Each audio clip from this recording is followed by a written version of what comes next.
अगर आप एईपीएस संचालक हैं या रॉयल पे या किसी भी कंपनी के एईपीएस संचालक हैं और अगर आप अपने सेंटर पर कस्टमर को एईपीएस सुविधा प्रदान करते हैं तो हो जाइए सावधान।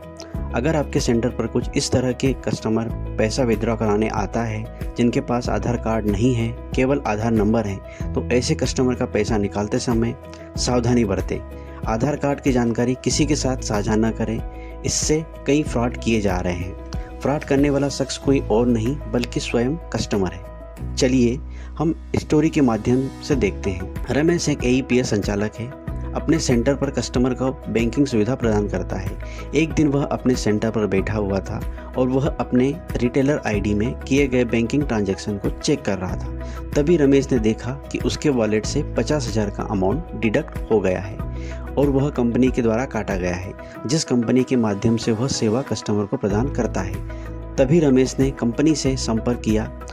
तब तक कंपनी ने यह कहते हुए कि रमेश से पल्ला झाड़ लिया कि आपने किसी फास्ट कस्टमर से 50,000 का विथड्रॉ किया है और आपने कस्टमर को चीट किया है।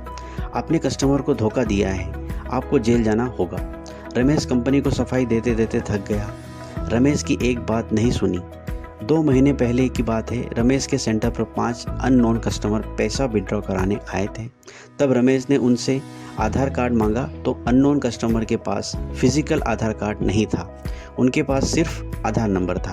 तो रमेश ने उस आधार नंबर के माध्यम से उनको कस्टमर का पैसा विथड्रॉ कर दे दिया। लेकिन रमेश को यहाँ पर इस बात का पता नहीं था कि वह आधार नंबर किसी और व्यक्ति का है और उन 5 अननोन कस्टमर ने किसी दूसरे व्यक्ति के फिंगर का क्लोन बनाकर उनको अपने फिंगर पर लगाकर ट्रांजैक्शन किया, यानी किसी दूसरे व्यक्ति का पैसा निकाल दिया और उस पैसे को लेकर चलेंगे। इसके बाद जिन 5 व्यक्तियों के अकाउंट से जो पैसा निकाला गया था, उन 5 व्यक्तियों ने अपने बैंक में कंप्लेंट दर्ज करा दी और बैंक से संबंधित कंपनी को कंप्लेंट भेज दिया और कंपनी वालों ने रमेश के रिटेलर आईडी वाले से 50,000 काट लिया। इसके बाद बैंक को ट्रांसफ़र कर दिया और कुल मिलाकर रमेश की गलती ना होने पर भी रमेश को जिम्मेदार ठहरा दिया गया।